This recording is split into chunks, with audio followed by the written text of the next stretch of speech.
Hello, this is Spells Guys NTG. Today we're going to be looking at my favourite cards from the brand new Strixhaven. I'm going to be looking at 10 of them, and in no particular order. The first one is Baleful Mastery. Baleful Mastery is a 3 and a black instant. You may play 1 and a black rather than play the spell's mana cost. If the 1 and a black cost was paid and an opponent draws a card, exile target creature or planeswalker. So when we look at removal, we want it to be cheap, instant speed, exile. We want it to be flexible, creature or planeswalker, and that's it. However, this one, if you can't want it to be cheap, you can make a deal with an opponent. However, if you want to just pay the 4 mana, don't want someone drawing a card, then of course you can do that. If you have a Narset, you can always pay the 1 in the black because they will not draw the card if they've already drawn one. It's not as good as Assassin's Trophy, however, it is just black rather than green-black, so you can run it in more decks. So it will definitely be better in the future. Next card we have is Archmage Emeritus. This is a 2 and 2 blue, rare human wizard. It's got Magecraft. Whenever you cast or copy an instant or sorcery spell, draw a card, and it's a 2/2. This is great because it makes a value engine in any deck with 30 or more instant or sorceries, so Mizzix, Niv Mizzet Perun, etc. Very powerful there. It's just a generally good card. Next up we have Ecological Appreciation. This is X, 2 and a green for sorcery. It says search library and graveyard for up to 4 creature cards with different names that each have a mana value X or CMC and reveal them. Any opponent chooses 2 of those cards, shuffle those chosen cards into your library and put the rest on the battlefield, exile it. So this one basically says find the 4 best cards in your deck, creatures, and you get 2 of them. You often get the worst 2, of course you make a deal. So in regards to my on-left deck, I can find AC, that draws me cards and ramps me. Tachyover, which draws me cards and gives me life. Avenger's Zendikar, which is a great finisher. And on that Focus of Rage, which is another great finisher. So they're stuck in a difficult situation to choose which creature is going to be the worst for them and which one's going to be the best for me. So they want to choose the ones that should be least impactful. However, they're all impactful. So you want, with this card, you have to build around it. But once it's built around, it's got an incredibly high ceiling. Also in the early game, you could find 4 utility creatures, and if you need all of them, I'll just choose the 2 worst ones, and you get the 2 best ones, and you get the 2 worst ones. Just make sure that the creatures you're choosing are equal power level. Don't find a, I don't know, pay 10 for it, search for a 10 drop, a 3 drop, and a 2 drop, and a 1 drop, because that 10 drop will always be shuffled in. Next up we have Professor Onyx. This is a 4 and 2 black legendary planeswalker Liliana. It's got Magecraft. Whenever you cast or copy an instant or sorcery spell, each opponent loses 2 life and you gain 2 life. +1, you lose 1 life. Look at the top 3 cards of your library, put 1 of them into your hand and the rest in your graveyard. -3, each opponent sacrifices a creature of the greatest power among creatures that players controls, and each opponent may discard a card. If they don't, they lose 3 life. Repeat this process 6 more times. This is amazing in Spellslinger decks because it gives you staying power in the life gain. It's also a finisher with a lose 2 life, so you can gradually whittle down your opponents. The +1 is great card selection. It's a ransack the lab, except you lose 1 life. It puts cards into your graveyard, so it's great for Kess. Maybe great in any deck which cares about instant sorceries and your graveyard. So, very good +1. -3, removal, and it does it to everyone, so it's a 3 for 1 if you're playing Commander. And then -8, each opponent may discard a card, and if they don't, they lose 2 life. And it's just a Torment of Hellfire, but they don't have the option to sacrifice permanents. So the ultimates basically cost 8 mana by itself because of the Torment of Hellfire down there. Very powerful planeswalker. Definitely worth putting it in any deck, which plays a lot of instant or sorceries. Next up we have Rowan, Scholar of Sparks, and we have Will, Scholar of Frost on the other side. Rowan, Scholar of Sparks is a 2 and a red planeswalker. Very good there, it's 3 CMC. Legendary planeswalker Rowan. Instant or sorcery spells cost 1 less to cast. Will has exactly the same thing. Great there. Cost 1 more than a Goblin Electromancer. However, you do have all this extra stuff at the bottom. +1 deals 1 damage to each opponent, and if you draw 3 or more cards this turn, 3 damage instead.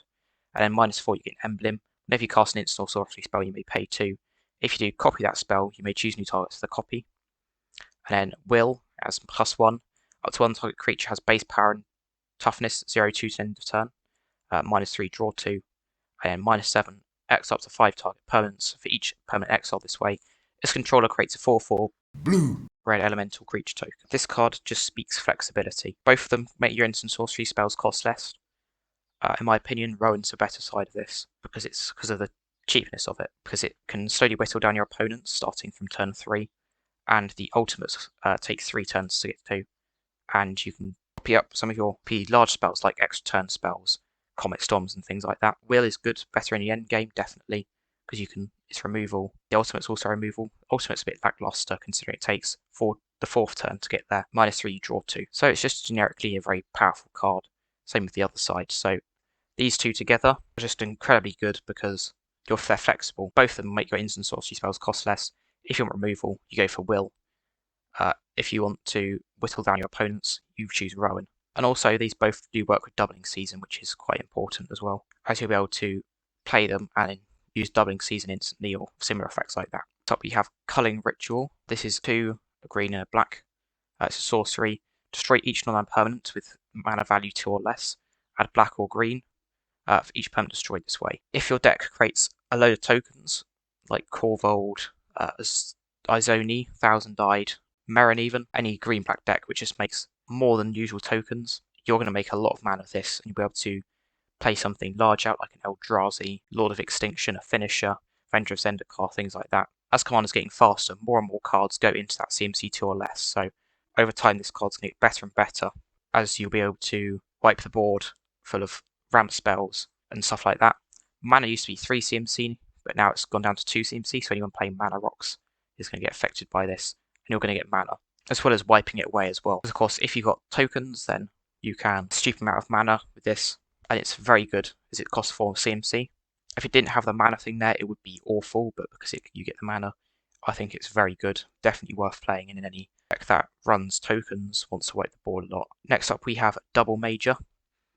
This is a green and a blue for an instant. Copy target creature spell you control, except it isn't legendary if the spell is legendary.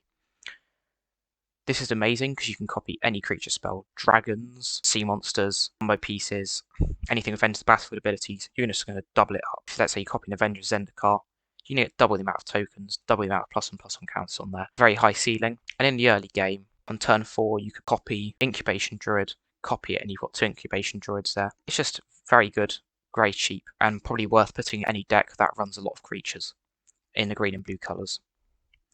Next up, we have Semester's End. This is a 3 on a white instant. Exile any number of target creatures or planeswalkers you control.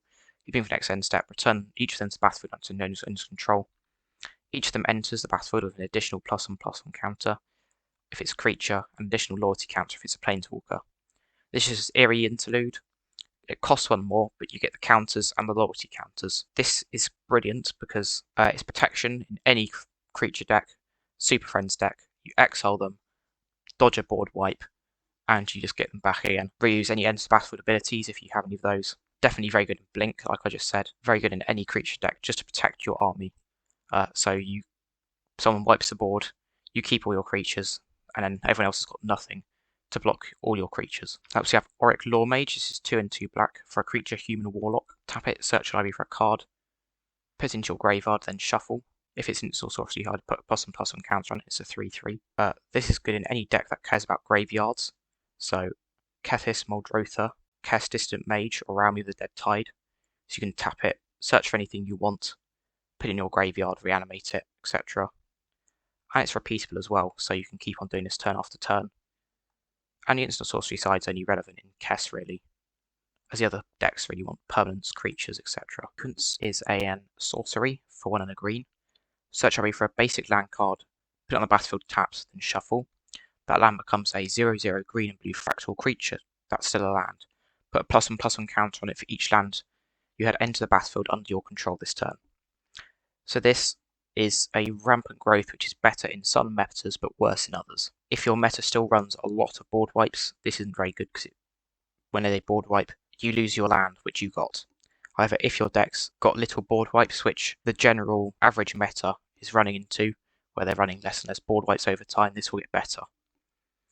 So at the moment, this card is not as good as it could be, but in 4 or 5 years down the line, when decks run 1 or 2 board wipes rather than 4 or 5, this card's going to pop up more and more in decks because it's just a rampant growth, but better because you get, or just another copy of rampant growth, because it comes in as a 2/2 creature at least, how if you've had fetch lands and stuff, you can get up to a 3/3 instead, which you can use to attack. And later on, at the end of the game, in an on-bath deck or something, when you've had 5 or so lands come in, it's a 6/6. Definitely incredibly powerful. Going to get more powerful over time. Just a green common, just incredibly useful ramp because it's at the 2 CMC slot like ramp and growth, like Farseek. And you'll just pop up in more and more decks over time. Next up, we have an honourable mention with Callous Blood Mage. This is a 2 and a black vampire warlock, and it enters the battlefield. You choose one. Create a 1/1 black and green pest creature token with when this creature dies, you gain 1 life. You draw a card and you lose 1 life, or exile target player's graveyard, and it's a 2/1. So you can either have this, say, draw you card, make a creature to sacrifice in a sacrifice deck, or exile target player's graveyard.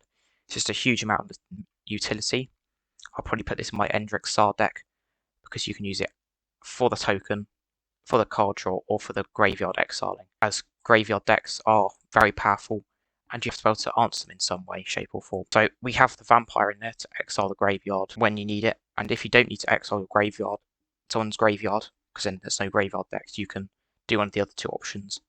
It's just incredibly flexible and definitely deserves an honourable mention. Thank you for listening to the best cards in, I think, Strixhaven set. It's definitely lots of cards to pick from in Strixhaven, much more than Kaldheim. Kaldheim had a lot of great legendary creatures. This one's got a lot of legendaries and a lot of great cards just put in over 99. Not just powerful cards, just generally good cards. The power level is definitely lower down, which is a good thing because we don't want any more bannings than we have to. So this is just in the right sweet spot, I think. Nothing too broken, nothing too busted. However, it's still got good cards for Commander, which you can slot into decks, new and old. So I think that'll be all for today. Thank you for watching and goodbye.